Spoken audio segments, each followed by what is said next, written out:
स्थानिक स्वराज्य संस्थेच्या निवडणुका सुरू झालेल्या आहेत आणि अशातच अनेक ठिकाणी मतदार याद्यांमध्ये घोळ पाहायला मिळतोय। दुबार मतदार असल्याचा आरोप देखील अविनाश बागवे यांनी केलेला आहे। ते आता आपल्या सोबत आहेत। नेमकं प्रकरण काय आहे आणि कुठल्या प्रभागामध्ये घोळ पाहायला मिळतो?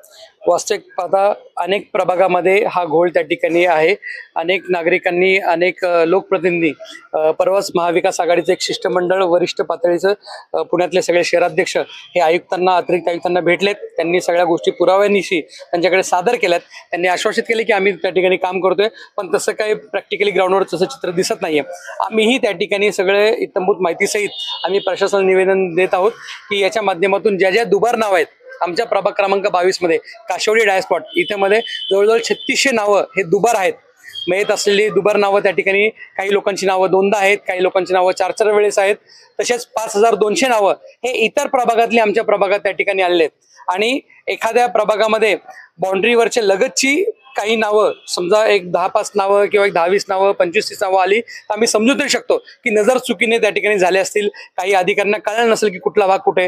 परंतु 5200 नावं जर इतर भागातल्यांनी पलीकडचे लांबची त्या ठिकाणी असेल तर हे 100% त्या ठिकाणी मॅलिफाईड इंटेन्शननी केलेली चूक आहे असं आमचं मत आहे। कारण आमच्या प्रभाग क्रमांक 22 मध्ये काशेवाडी डायस्पॉटमध्ये रविवार पेठ असेल, गुरुवार पेठ असेल, त्या ठिकाणी कस्तुरी चौक असेल, श्रमदान मारुती मंडळ असेल, तुमचे बंदीवान मारुती असेल, अशा भागातली नावं त्या ठिकाणी आलेले आहेत। तसंच या भागातलं जर बघितलं तर TMV कॉलनी असेल, महर्षीनगर, मुकुंदनगर, आंबेडकर नगर झोपडपट्टी, इंदिरानगर झोपडपट्टी, त्या ठिकाणी अप्पर इंदिरानगर, चैत्राबंद झोपडपट्टी, कात्रज कोंडवा रोड, बिबवेवाडी कोंडवा रोड, अशा भागातली नावं आमच्या प्रभागामध्ये आलेली आहेत। आणि ही छोटी मोठी नावं नाहीत, 5200 नावं आहेत। म्हणजे 100% हे कुठल्या तरी पक्षाला कोणातरी फेवर करण्यासाठी ही नावं टाकलेली आहेत असं आमचं त्या ठिकाणी मत आहे। आज आम्ही आमच्या प्रभागातले सगळे एक्सेल शीट पण आम्ही पत्रकार बंधूंना आणि भगिनींना दिलेत। परंतु एक त्या ठिकाणी मी उदाहरण आपल्या समोर सांगतो। आमच्या भागामध्ये 157 नंबरची यादी आहे प्रभाग क्रमांक 22 मध्ये। तिथं हरमित सिंग भाटिया याचं नाव 4 वेळेस त्या ठिकाणी या यादीमध्ये आलेलं आहे। आपण बघितलं की महानगरपालिकेने प्रसिद्ध केलेली यादी आहे, याचं नाव 4 वेळेस त्या ठिकाणी या पानावर आहे, या पानावर त्यांचं नाव आहे, या पानावर त्यांचं नाव आहे। आणि हे ज्याच्यावरनं घेतलेत ती विधानसभेची यादी। या यादीमध्ये एकाच पानावर 4-4 वेळेस व्यक्ती तोच, फोटोमध्ये दिसतोय, पत्ता तोच, वय तेच, सगळं तेच। मग ही इतकी मोठी चूक त्यांच्या लक्षात येत नाही?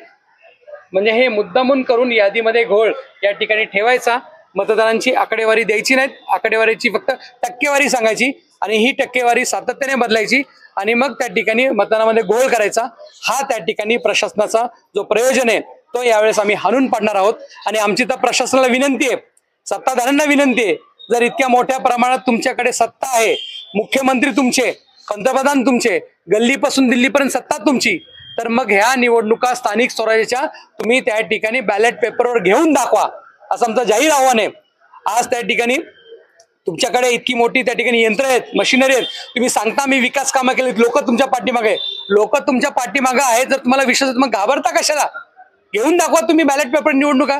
पण बॅलेट पेपर ते घेत नाहीत, कारण हे असे घोळ करायचे आणि मतदान यंत्र हायजॅक करायची ही त्यांची त्या ठिकाणी भूमिका आहे असं आमचं मत आहे। तुमच्या कुटुंबामध्ये मधील पण काही मृत व्यक्तींची नावं तुम्ही सांगितली की त्यांचा मतदार याद्यांमध्ये अजून देखील नाव आहे। या ठिकाणी आमच्या आजीचं, आमच्या काकांचं, सुलतानचं हे या ठिकाणी नाव मतदार यादीमध्ये येत आहे। जे 2024 जानेवारीमध्ये लोकसभेसाठी जे प्रशासनाने प्रारूप लोकसभेची यादी प्रसिद्ध केली त्यावेळेस देखील आम्ही फॉर्म भरून आम्ही डेथ सर्टिफिकेट जोडून त्यांना त्याच्याबद्दल सांगितलं होतं, त्यांनी त्यात दुरुस्त केलं नाही। विधानसभेच्या वेळेस आम्ही त्यांना पुन्हा तीच विनंती केली, त्यांनी केली नाही। आणि आजही आता परत महानगरपालिकेच्या निवडणुकीमध्ये परत तीच नावं त्या ठिकाणी आहेत, अशा अनेक नाव आहेत। पण म्हणून मी मुद्दामून आमच्या घरातल्याच कुटुंबातलं ते उदाहरण दिलं, आमच्या आजीचं, आमच्या चुलत्याचं नाव त्या यादीमध्ये आलंय। मुद्दामून प्रशासन या ठिकाणी यादीमध्ये घोळ करते असं आमचं ठाम मत आहे। आता यापुढे तुमच्या मागण्या काय आहेत आणि मागण्या पूर्ण नाही झाल्या तर पुढची भूमिका काय असेल? आमची या ठिकाणी प्रशासनाकडे आमच्या नेत्यांनी पण मागणी केली आणि आमची तीच मागणी आहे की ह्या जे दुबार नाव आहेत, मयत झालेली नाव आहेत, जे स्थलांतरित नाव आहेत, जे दुसऱ्या प्रभागातली नावं आमच्या प्रभागामध्ये आलेत, आमच्या प्रभागातली नावं जे दुसऱ्या प्रभागामध्ये गेलेत, ही सगळी दुरुस्ती आपण त्या ठिकाणी करावी। तातडीने करावी. मतदार यादीमधले हे सगळे दोष आपण त्या ठिकाणी काढावेत आणि मगच मतदार यादी प्रसिद्ध करून त्याच्या माध्यमातून निवडणुका घ्याव्यात अशी आमची भूमिका राहणार आहे. आम्ही त्या ठिकाणी त्यांना विनंती केली आहे. आमच्या पक्षाच्या माध्यमातून देखील विधानसभा असेल, विधान परिषद असेल, विधिमंडळाच्या माध्यमातून तयारी आमचे काही लोकप्रतिनिधी करतात की जे सरकारला या अधिवेशनामध्ये ह्या मुद्द्यावर घेणार आहेत.